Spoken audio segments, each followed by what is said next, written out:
Europe में प्रबोधन काल के मुख्य विचारों पर एक टिप्पणी लिखिए।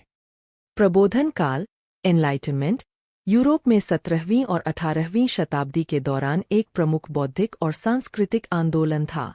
इस अवधि ने वैज्ञानिक, दार्शनिक, राजनीतिक और सामाजिक विचारों में महत्वपूर्ण परिवर्तन लाए। इसके मुख्य विचार निम्नलिखित है। 1. विवेक और तर्क। प्रबोधन काल के विचारकों ने विवेक और तर्क को ज्ञान के प्रमुख स्रोत के रूप में मान्यता दी। उन्होंने तर्कसंगत सोच और वैज्ञानिक पद्धतियों पर जोर दिया और पारंपरिक विश्वासों, अंधविश्वासों और धार्मिक आस्थाओं को चुनौती दी। 2. स्वतंत्रता और व्यक्तिगत अधिकार। इस काल के विचारकों ने व्यक्तिगत स्वतंत्रता और मानव अधिकारों का समर्थन किया। उन्होंने व्यक्तियों की स्वतंत्रता और उनके अधिकारों की रक्षा के लिए निरंकुश शासन का विरोध किया। जॉन लॉक, वोल्टेयर और रूसो जैसे दार्शनिकों ने स्वतंत्रता, समानता और बंधुत्व की अवधारणाओं को बढ़ावा दिया। 3. प्राकृतिक अधिकार। जॉन लॉक ने प्राकृतिक अधिकारों के सिद्धांत का समर्थन किया, जिसमें जीवन, स्वतंत्रता और संपत्ति के अधिकार शामिल थे। उन्होंने यह तर्क दिया कि ये अधिकार जन्मसिद्ध है और किसी भी सरकार को इन्हें छीनने का अधिकार नहीं है। 4. समाज का अनुबंध। जीन जैक्स रूसो ने समाज के अनुबंध, सोशल कॉन्ट्रैक्ट, की अवधारणा प्रस्तुत की, जिसमें उन्होंने बताया कि सरकार और जनता के बीच एक अनुबंध होता है। सरकार को जनता की सहमति से शासन करना चाहिए और यदि सरकार अनुचित होती है तो जनता को उसे बदलने का अधिकार होता है। 5. धर्मनिरपेक्षता। प्रबोधन काल के विचारकों ने राज्य और चर्च के बीच स्पष्ट विभाजन का समर्थन किया। उनका मानना था कि सरकार को धार्मिक मामलों में हस्तक्षेप नहीं करना चाहिए और राज्य को धर्मनिरपेक्ष होना चाहिए। 6. शिक्षा और ज्ञान का प्रसार। इस काल में शिक्षा और ज्ञान के प्रसार पर जोर दिया गया। उन्होंने मान्यता दी कि शिक्षा समाज को उन्नत और प्रगति की ओर ले जा सकती है।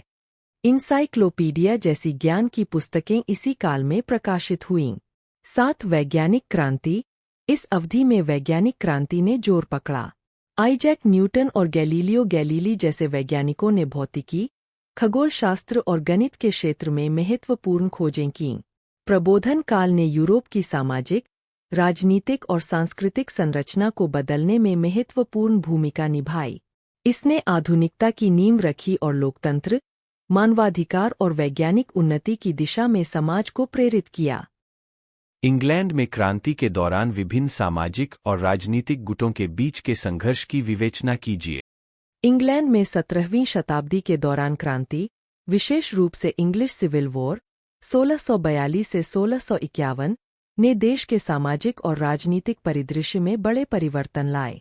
इस क्रांति में विभिन्न सामाजिक और राजनीतिक गुटों के बीच संघर्ष प्रमुख थे।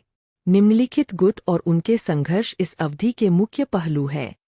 1. रॉयलिस्ट, कवेलियर्स। रॉयलिस्ट वे लोग थे जो किंग चार्ल्स आई के पक्ष में थे।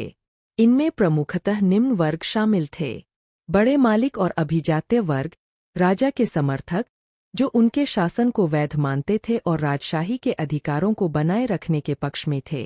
कैथोलिक और एंग्लिकन चर्च, राजा का समर्थन करते थे क्योंकि राजा चर्च ऑफ इंग्लैंड के प्रमुख थे और कैथोलिकों को भी उनसे सहानुभूति थी। 2. पार्लियामेंटेरियन, राउंडहेड्स। पार्लियामेंटेरियन वे लोग थे जो संसद के अधिकारों और शक्तियों के समर्थन में थे। इनमें प्रमुखतः निम्न वर्ग शामिल थे: पुरिटन, धार्मिक सुधार चाहते थे और एंग्लिकन चर्च की अनुष्ठानों का विरोध करते थे। वे अधिक स्वतंत्र धार्मिक विश्वास और अभ्यास की मांग कर रहे थे। मध्यम वर्ग, व्यापारिक और औद्योगिक वर्ग जो संसद की शक्तियों में वृद्धि चाहते थे ताकि उन्हें व्यापारिक स्वतंत्रता मिल सके। अभिजात वर्ग के कुछ हिस्से, जो संसद के माध्यम से अधिक अधिकार चाहते थे और राजा की निरंकुशता का विरोध करते थे। 3. लेवेलर्स और डिगर्स। लेवेलर्स, यह समूह अधिक राजनीतिक और सामाजिक समानता की मांग करता था। वे सार्वभौमिक पुरुष मताधिकार, विधिक सुधार और धार्मिक सहिष्णुता के पक्षधर थे। डिगर्स, अधिक कट्टरपंथी समूह थे, जिन्होंने भूमि के सामूहिक स्वामित्व और कृषि उत्पादन की समानता की वकालत की। संघर्ष के प्रमुख मुद्दे: 1. शासन और सत्ता का वितरण। राजा और संसद के बीच सत्ता के संतुलन का मुद्दा सबसे प्रमुख था। राजा चार्ल्स आई ने अपने अधिकारों का विस्तार करने की कोशिश की, जबकि संसद ने अपने अधिकारों और शक्तियों को बनाए रखने और बढ़ाने का प्रयास किया। 2 धार्मिक स्वतंत्रता। पुरिटन और अन्य धार्मिक समूह धार्मिक स्वतंत्रता और सुधार चाहते थे, जबकि राजा और एंग्लिकन चर्च पारंपरिक धार्मिक संरचनाओं को बनाए रखना चाहते थे। 3 आर्थिक अधिकार। व्यापारिक और औद्योगिक वर्ग आर्थिक स्वतंत्रता और विकास के लिए संसद के अधिकारों में वृद्धि चाहते थे। राजा द्वारा लगाए गए करों और आर्थिक नीतियों का विरोध किया गया। संघर्ष का परिणाम। इस संघर्ष का परिणाम इंग्लैंड में राजशाही का अस्थायी उन्मूलन, चार्ल्स आय का निष्पादन और एक गणतांत्रिक सरकार का गठन, कॉमनवेल्थ ऑफ इंग्लैंड, हुआ। हालांकि यह व्यवस्था स्थायी नहीं रही और 1660 में राजतंत्र की पुनर्स्थापना हुई। इस संघर्ष ने इंग्लैंड की राजनीतिक संरचना को स्थायी रूप से बदल दिया और भविष्य के लिए संवैधानिक राजतंत्र की नींव रखी। वाणिज्यवाद से आप क्या समझते हैं? यूरोप में वाणिज्यवादी विचारों के विकास की विवेचना कीजिए। वाणिज्यवाद, मर्केंटिलिज्म, 16वीं से 18वीं शताब्दी के दौरान यूरोप में प्रचलित एक आर्थिक सिद्धांत था, जो राष्ट्र की समृद्धि को सोने और चांदी के भंडार से मापता था और व्यापार अधिशेष को बढ़ावा देने पर जोर देता था। इसका मुख्य उद्देश्य राष्ट्रीय संपत्ति को बढ़ाना था। वाणिज्यवाद के मुख्य सिद्धांत। 1 स्वर्ण चांदी का संचित भंडार। राष्ट्र की समृद्धि उसके पास मौजूद सोने और चांदी की मात्रा से मापी जाती थी। 2 व्यापार अधिशेष। निर्यात को बढ़ावा देने और आयात को कम करने पर बल दिया जाता था। 3 राजकीय नियंत्रण। आर्थिक गतिविधियों पर सरकारी नियंत्रण के तहत आयात शुल्क, निर्यात प्रोत्साहन और उपनिवेशों का दोहन किया जाता था। 4 उपनिवेशवाद। उपनिवेशों की स्थापना और उनके संसाधनों के दोहन को प्रोत्साहित किया जाता था। यूरोप में वाणिज्यवादी विचारों का विकास। 15वीं और 16वीं शताब्दी में यूरोपीय राष्ट्रों ने नए व्यापारिक मार्गों की खोज और उपनिवेशों की स्थापना शुरू की। 17वीं शताब्दी में वाणिज्यवाद अपने चरम पर था। फ्रांस में जीन बैप्टिस्ट कोलबर्ट ने वाणिज्यवाद को सक्रिय रूप से लागू किया। इंग्लैंड ने नेविगेशन एक्ट जैसे कानूनों को पारित किया, जिससे उपनिवेशों के साथ व्यापार नियंत्रित हुआ। 18वीं शताब्दी और वाणिज्यवाद का अंत। 18वीं शताब्दी के अंत तक वाणिज्यवाद की आलोचना शुरू हो गई। एडम स्मिथ ने अपनी पुस्तक वेल्थ ऑफ नेशंस 1776 में मुक्त व्यापार और आर्थिक उदारवाद के सिद्धांत प्रस्तुत किए, जिसने वाणिज्यवाद के कई सिद्धांतों का खंडन किया। वाणिज्यवाद के प्रभाव। वाणिज्यवादी नीतियों ने यूरोपीय देशों को अधिक उपनिवेश स्थापित करने, घरेलू उद्योगों को बढ़ावा देने और राजनीतिक आर्थिक प्रतिस्पर्धा को बढ़ाने में महत्वपूर्ण भूमिका निभाई। वाणिज्यवाद ने यूरोप की आर्थिक रणनीतियों को गहराई से प्रभावित किया और आधुनिक अर्थव्यवस्था के विकास में योगदान दिया। धार्मिक सुधार, रिफॉर्मेशन, से आप क्या समझते हैं? इसमें विभिन्न धाराओं की चर्चा कीजिए। धार्मिक सुधार, रिफॉर्मेशन, 16वीं शताब्दी में यूरोप में एक महत्वपूर्ण धार्मिक आंदोलन था, जिसका उद्देश्य कैथोलिक चर्च में सुधार लाना था। इस आंदोलन ने पश्चिमी ईसाई धर्म में गहरे और स्थायी परिवर्तन किए। विभिन्न धाराओं की चर्चा। 1 Protestant reformation. Martin Luther. Germany के मार्टिन लूथर ने 1517 में 95 थीसिस लिखकर कैथोलिक चर्च की कई प्रथाओं की आलोचना की, विशेष रूप से पापमुक्ति प्रमाण पत्रों की बिक्री को। लूथरनिज्म ने बाइबल को ईसाई विश्वास का सर्वोच्च स्रोत माना और चर्च की कई प्रथाओं का विरोध किया। John Calvin. स्विट्जरलैंड के जॉन कैल्विन ने प्रोटेस्टेंट विचारों को विस्तार दिया। कैल्विनिज्म ने पूर्वनीति और नैतिक जीवन पर जोर दिया। जिनेवा में उन्होंने एक धार्मिक सरकार स्थापित की, जो प्रोटेस्टेंट सुधार का मॉडल बनी।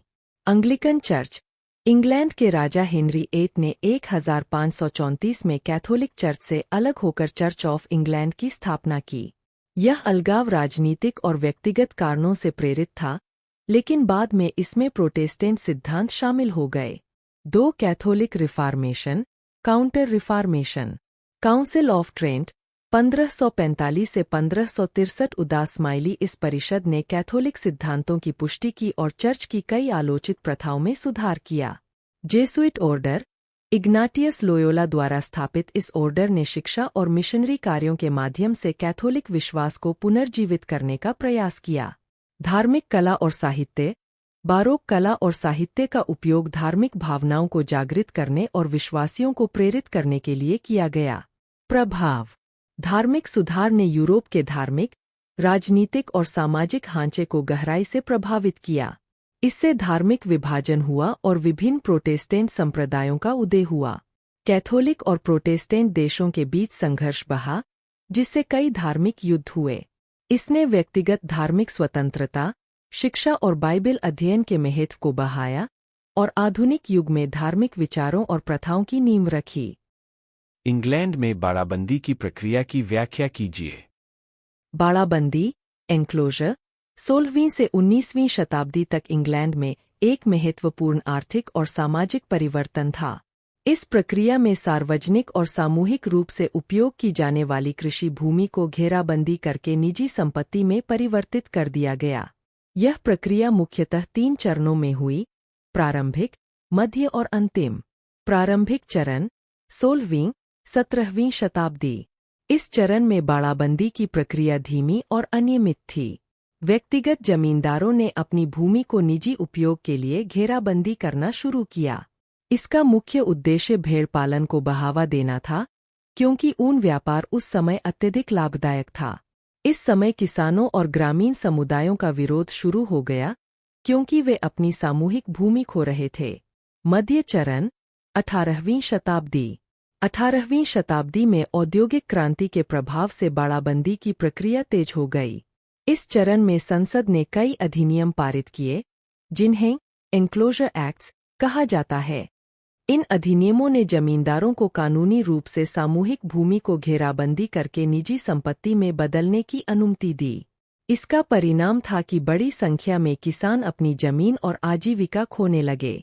अंतिम चरण 19वीं शताब्दी। 19वीं शताब्दी में बाड़ाबंदी की प्रक्रिया अपने चरम पर पहुंच गई। इस चरण में कृषि उत्पादन को बढ़ाने और अधिक कुशल बनाने के लिए घेराबंदी की गई। नई कृषि तकनीकों और फसलों के उपयोग से उत्पादकता में वृद्धि हुई, लेकिन छोटे किसान और भूमिहीन मजदूर आर्थिक रूप से कमजोर हो गए। प्रभाव। एक, कृषि उत्पादन में वृद्धि। बाड़ाबंदी ने कृषि को अधिक कुशल और उत्पादक बनाया। नए तरीकों और फसलों का उपयोग संभव हुआ। 2, ग्रामीण आबादी का विस्थापन। सामूहिक भूमि के निजीकरण से छोटे किसान और भूमिहीन मजदूर अपनी जमीन और रोजगार खो बैठे। इससे ग्रामीण इलाकों से शहरी क्षेत्रों की ओर पलायन बढ़ा। 3, औद्योगिक क्रांति को प्रोत्साहन। ग्रामीण क्षेत्रों से विस्थापित मजदूरों ने शहरों में जाकर उद्योगों में काम करना शुरू किया, जिससे औद्योगिक क्रांति को गति मिली। 4, सामाजिक असमानता। बाड़ाबंदी ने संपत्ति के वितरण में असमानता बढ़ाई। बड़े जमींदारों ने अपनी संपत्ति और शक्ति में वृद्धि की, जबकि छोटे किसान और मजदूर कमजोर हो गए। बाड़ाबंदी ने इंग्लैंड की कृषि और औद्योगिक संरचना को गहराई से प्रभावित किया और आधुनिक अर्थव्यवस्था के विकास में महत्वपूर्ण भूमिका निभाई। उद्यमशील क्रांति। उद्यमशील क्रांति, एंटरप्रेन्योरियल रेवोल्यूशन, आर्थिक और सामाजिक परिवर्तन का दौर है, जिसमें नवाचार, उद्यमशीलता और व्यापारिक अवसरों का विस्तार हुआ। इस क्रांति ने पारंपरिक उद्योगों को बदलते हुए नई प्रौद्योगिकियों, उत्पादों और सेवाओं को जन्म दिया। 20वीं और 21वीं शताब्दी में इंटरनेट, सूचना प्रौद्योगिकी और वैश्वीकरण ने उद्यमशीलता को बढ़ावा दिया, जिससे स्टार्टअप्स और छोटे व्यवसाय तेजी से उभर सके। इस क्रांति ने न केवल आर्थिक विकास को प्रोत्साहित किया बल्कि रोजगार के नए अवसर भी पैदा किए, जिससे समाज में व्यापक परिवर्तन आए और वैश्विक अर्थव्यवस्था की दिशा को नई राह मिली। यूरोप में पुस्तक उत्पादन की प्रकृति। यूरोप में पुस्तक उत्पादन की प्रकृति मध्य युग से आधुनिक युग तक महत्वपूर्ण रूप से बदली। मध्य युग में पुस्तकें हाथ से लिखी जाती थीं, जो महंगी और सीमित थीं। 15वीं शताब्दी में जोहान्स गुटेनबर्ग ने प्रिंटिंग प्रेस का आविष्कार किया, जिससे पुस्तकें तेजी से और सस्ते में छपने लगीं। गुटेनबर्ग बाइबिल पहली प्रमुख मुद्रित पुस्तक थी। मुद्रण क्रांति ने ज्ञान के प्रसार को तेज किया, पुनर्जागरण और सुधार आंदोलनों को प्रोत्साहित किया। 17वीं और 18वीं शताब्दी में प्रिंटिंग तकनीक में सुधार हुआ और प्रकाशन उद्योग विकसित हुआ, जिससे पुस्तकों की सुलभता और प्रभाव बढ़ा। अमेरिका में उपनिवेशीकरण की प्रकृति।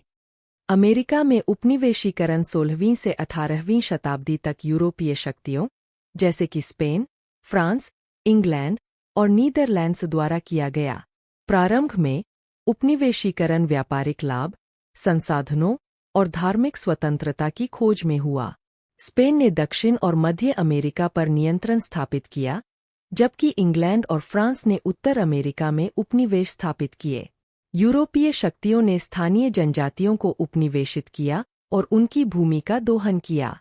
इस प्रक्रिया में सांस्कृतिक, सामाजिक और राजनीतिक बदलाव आए, जिसने अमेरिका के मूल निवासियों के जीवन पर गहरा प्रभाव डाला।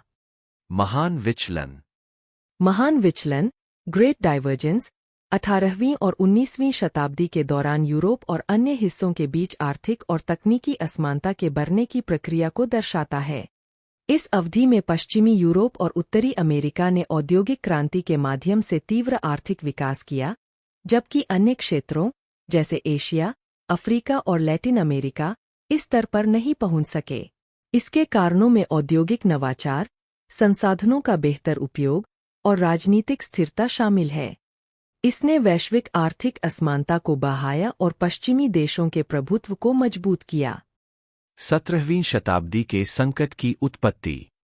17वीं शताब्दी का संकट यूरोप में सामाजिक, राजनीतिक और आर्थिक अस्थिरता की अवधि थी। इसका मुख्य कारण 17वीं शताब्दी की शुरुआत में आर्थिक संकट, युद्ध और प्राकृतिक आपदाएं थीं। बड़े पैमाने पर धार्मिक युद्ध, जैसे 30 वर्षीय युद्ध, ने आर्थिक संसाधनों को प्रभावित किया। कृषि संकट और जनसंख्या वृद्धि के साथ साथ बाढ़ और सूखा जैसी प्राकृतिक आपदाओं ने खाद्य आपूर्ति को बाधित किया। इन समस्याओं ने सामाजिक असंतोष और राजनीतिक अस्थिरता को जन्म दिया, जिससे यूरोपीय समाज में व्यापक संकट उत्पन्न हुआ।